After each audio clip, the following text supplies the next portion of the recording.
Thank you and good morning, everyone. I'm going to talk to you about mental health, but I'm going to challenge you as well. I want to understand how many people in the room have seen Red Dog. Thank you. So I actually want to talk to you and challenge you to think about this while I'm talking. And at the end, I'll come back to this and I'll see whether you think you agree with my proposition. So I actually want you to think about that movie that you saw. For those that didn't see it, it's about a red dog who was very much a loved animal in the Pilbara in the 1970s. And so when we think about that movie, we can remember seeing people with singlets and stubbies and thongs. And in fact, I do think you will agree with me on this point that we've come a very long way in the mining and resource sector since then, haven't we?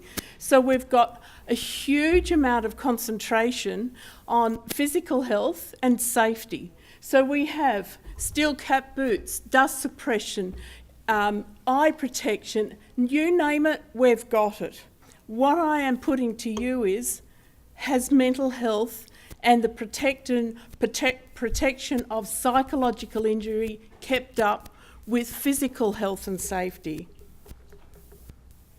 So I'm going to talk to you just through a sequence of issues. I'm going to provide you with some statistics. And to actually bring it down to your workplace and more understandable statistics, I'm going to give you some scenarios that might ring true in your workplace.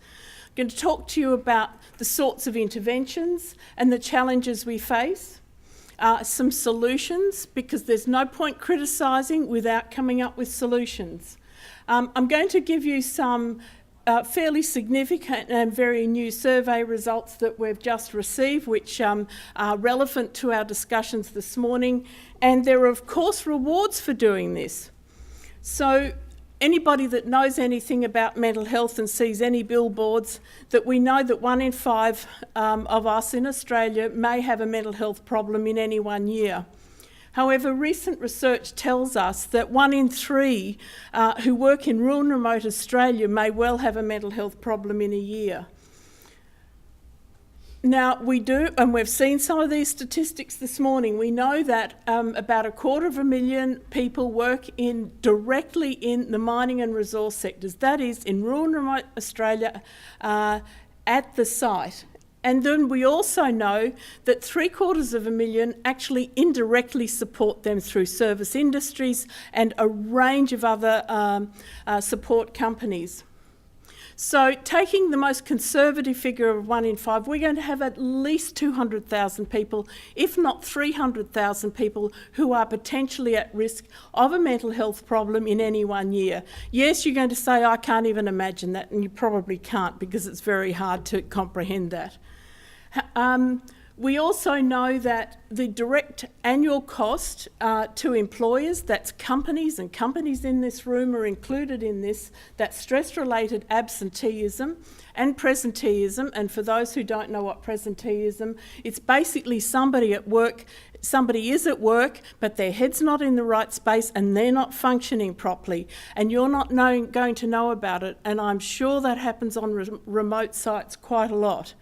And so the cost of that to the employer, to the companies is $10 billion. So we just need to extrapolate that and say we've got 1 million people working directly or indirectly in that workforce is at least $440 million.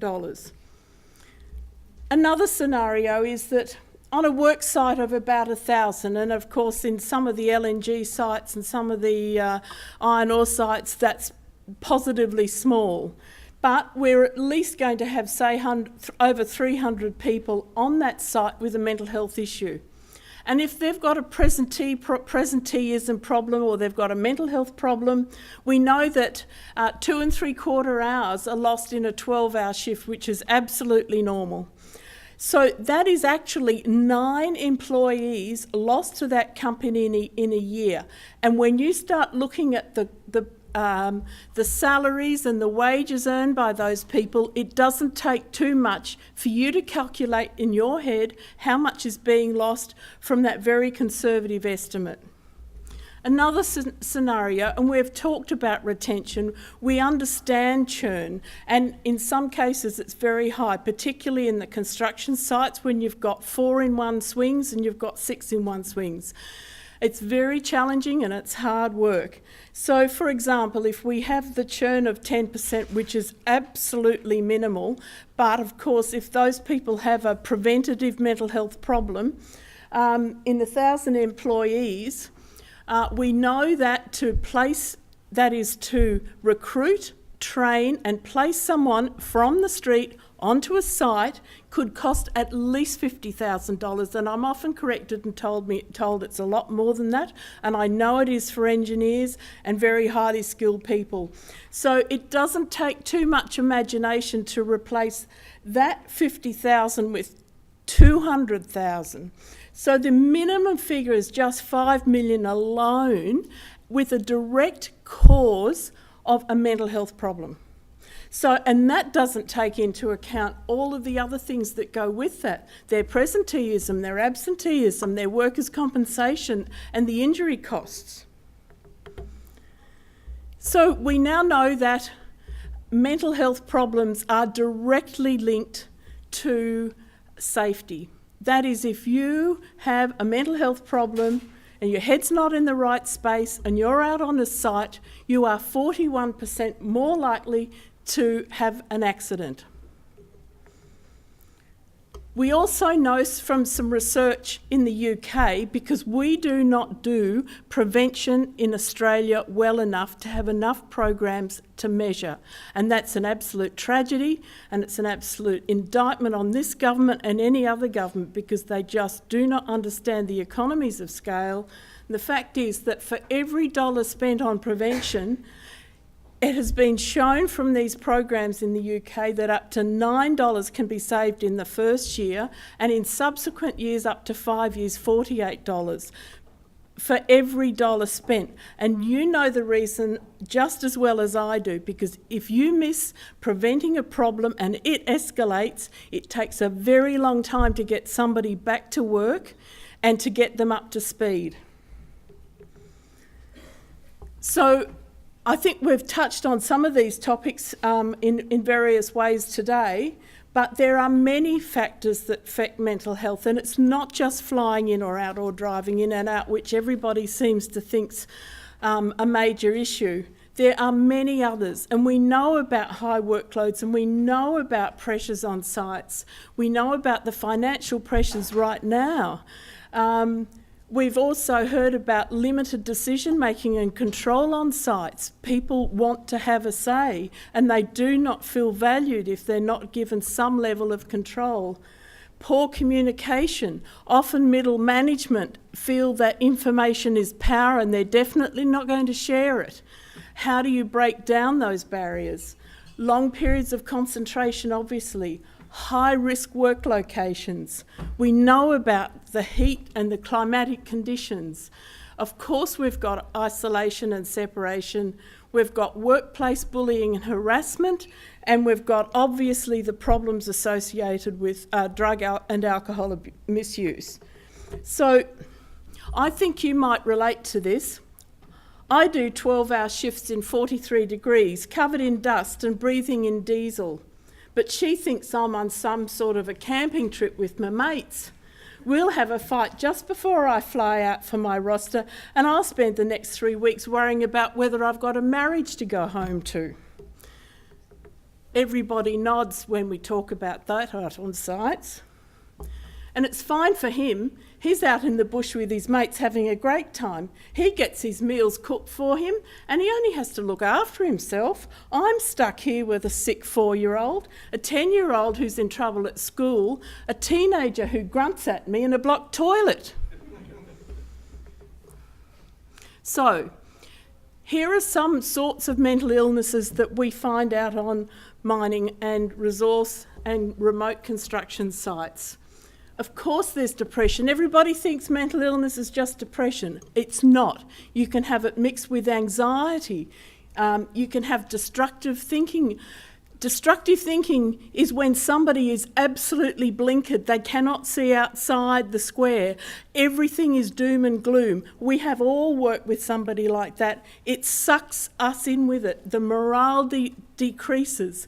We need to keep an eye on someone like that. We have acute stress reactions. There are issues when there are incidents. Supervisors and occupational health and safety supervisors and those responsible need to understand that acute stress reaction, because that can lead to post-traumatic stress and other serious disorders, and those sorts of things do need to be managed properly. We have psychoses and ultimately suicides, and yes, they do happen. And the reason I came in early yesterday morning, because I went on Triple J to talk about an issue that was brought up by a mother who had a son on a site in Kalgoorlie, just near where I was a couple of weeks ago at Kambalda, and he did commit suicide. And nobody on the site recognised the symptoms of his psychosis. Not only didn't they recognise it, they didn't do anything about it. And she's upset, probably quite rightly so. But on the other hand, that's not people's jobs on site. They don't know what to do. So how do you manage that? So there are interventions and there are ways of dealing with things like this, and we deliver primary and secondary interventions, and we know that they are successful, we know that they are cost effective and they have long-term benefits. Primary interventions are a bit like what I'm doing now. They relate to you and your organisation. They raise awareness. They actually are trying to reach a large number of people to give them some basic information. They start the process of leading to organisational cultural change. Secondary interventions are about minimising the stress, but at a much more personal level. We're actually talking to you, we're giving you information. When we talk to you, it's actually taking something away so that you are better informed. You actually have some information about symptoms and signs, and you've got some sense of what to do about it. And that is building confidence to talk to somebody and get them to talk to you. Tertiary interventions are generally delivered by EAPs, and that's after the event. It's too late. And it's too late in most cases of mental health problems. So we have to break down the stigma, and that's tough in a macho environment, particularly where you've got blinkered thinking and nobody wants to talk about it. Nobody wants to go there. There are now also legal implications for this, which I do not think is well understood at all. With the new harmonised work health and safety legislation, most states have agreed to the principles of it. There are elements that are disagreed, but there is one area where there is absolute agreement, and the definition of health includes mental health. So it is the responsibility of the boards and executives of an organisation to understand that in their risk management processes, they have actually identified what they're doing with mental health just as much as they do with physical health and safety. And I can bet your bottom dollar that there's not too many companies in this room or across Australia who realise that yet. So what we've done is designed a Minds in Minds program, and it does not change culture overnight. You cannot do that. You cannot actually get people to feel comfortable about such a stigmatised topic quickly. So you do need integrated a program with the occupational health and safety programs that are prevalent. You need that must be preventative, and it's got to be across the whole business and sustainable. So it's about doing what we're talking about today, knowledge and understanding and communicating those things, and a commitment. It's not about a box of brochures dumped in a crib room or a 30-minute talk like I'm doing now so you think you can tick the mental health box. Doesn't work. So there are things that we do. We have to get commitment. The hardest part's this commitment, because particularly at the moment, we've heard about the stresses in the workplaces from management down due to the downturn and other things. Yes, we have downturns and we have upturns. However, people are more stressed than ever. They don't know whether they've got a job to go to tomorrow, and it's as quick as that. And it happens very quickly. The next thing, you might get out onto a site and you're back on the afternoon charter flight. So commitment must be there in times of stress as well as the good times. And that doesn't always come. There's a consultation process. We need to articulate why we're there so that people understand what it's about and that all information is available to everybody, both in head office and on site, and that's not always the case either. There's got to be an engagement process. You maintain what you do, you repeat what you do, and you provide feedback to the company so they actually understand what's happening and whether it's succeeding, and give them the impetus and the incentive to continue. Some of the programs that we run out, in particular, is an induction booklet or an onboarding booklet, and we do it for each company. We have done it for TEAS in Western Australia, and it's been hugely successful. Now you think, what's an induction booklet got to do with mental health? It has got everything to do with mental health, because the young people that are going out onto sites, really, it is quite a stressful time. If they've got photos, they know what to take, what not to take. They know what the place looks like. They actually understand the processes for the day. They actually understand what's expected of them. They know how to plan before they go away what the internet access is like. There's no point leaving your bills to pay once you're out there and you haven't got good access. You've got to plan your finances, plan your communication strategy, and get organised. Young people out on sites are not used to organising their lives. They're good at planning their life and waiting till their next text message comes in. So the fact is that an induction or an onboarding booklet's unbelievably useful. And of course, we don't want to frighten them off with anything to do with mental health problems, do we? So we put it at the back of the book with some self-help lines and online information. I actually have a colleague and a good friend of mine, John Schumann, ex-Red Gum. I was only 19. I am just the do-gooder female. I just go along with Mr. Schumann, who says fuck a lot and relates very well to all the guys on site. So I do the hard stuff and talk about the serious issues. He engages. The engagement part is really important, and that's what our toolbox talks are about. We actually then train people up on site and give them information about how to continue what we do. We also have a crisis management program because, as I said earlier, terrible things happen on sites and people are not confident about dealing about it. We have a short course that enables them to better understand symptoms and signs and what to do until you can get help. But you must know where to get help. And so that's their job, and we help them just feel a little bit more confident about dealing with something that they really don't want to know about. We actually give out these little passports, generally co-branded on site, and this tells you that the company you work for really care about you and your mental health. And it also just gives simple anecdotes of the sort I provided you, as well as some background information about symptoms and signs and where to go for help. We have a survey, and I'm going to talk to you a little bit about that in just a tick. Unless you actually change policies and practices, there is no embedding of mental health. I can guarantee you that there is no company, except for one, because we've written one, a mental health policy. There is not one company. The fact is, unless some of the big companies have got, some of them have got 32 policies which we review. And most of the people say, oh, well, it's got nothing, there's nothing to do with mental health in any of those.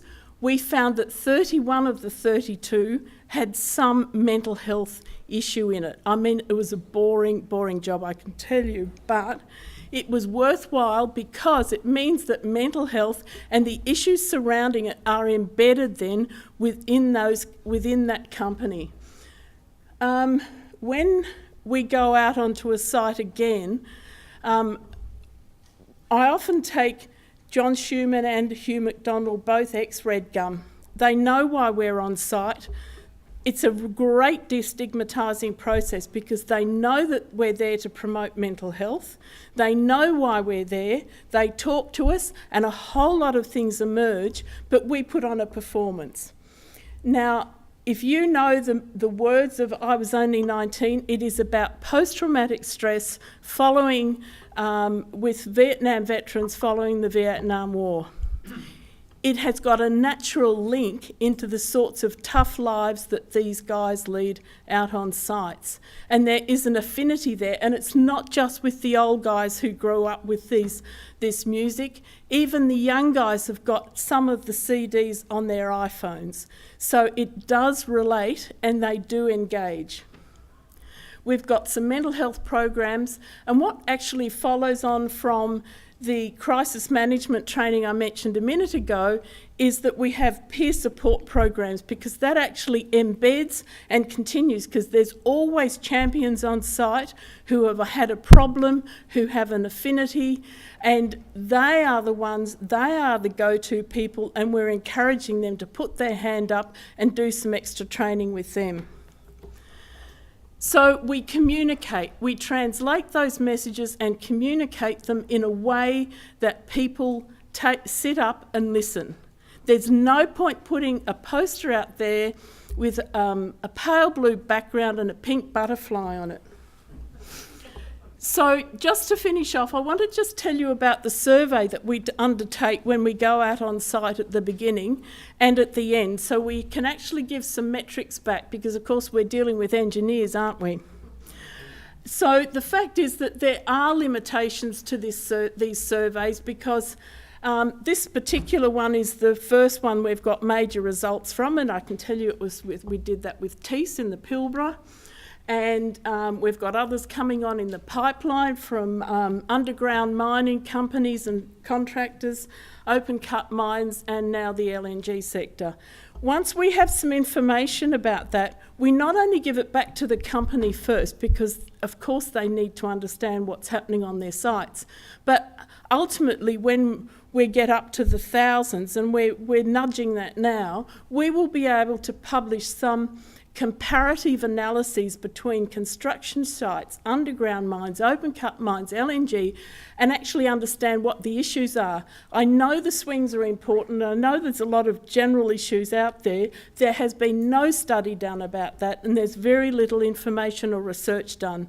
But once we can then move away from labelling any one company and provide the industry with some informed data, we will look to that, forward to that happening probably in a few months' time. So this particular research that we reported on, the most outstanding result was that women reported significantly better general health and much better mental health, and greater lifestyle satisfaction. They were much happier about their family and their lifestyle while they were away, and they had less family stress. Even though the numbers were relatively small, it was a major and significant result, and we know that from that survey that they drank less, and we know that they exercised more. We can also surmise that clearly they're better communicators. They organise their lives. They seem to be more resilient, and therefore the general information that we get, particularly say if they're truck drivers, is that they are safer and more productive. So if there's some information that the AMMA or somebody else wants to use, watch this space. So some more results from this preliminary piece of work with Tees.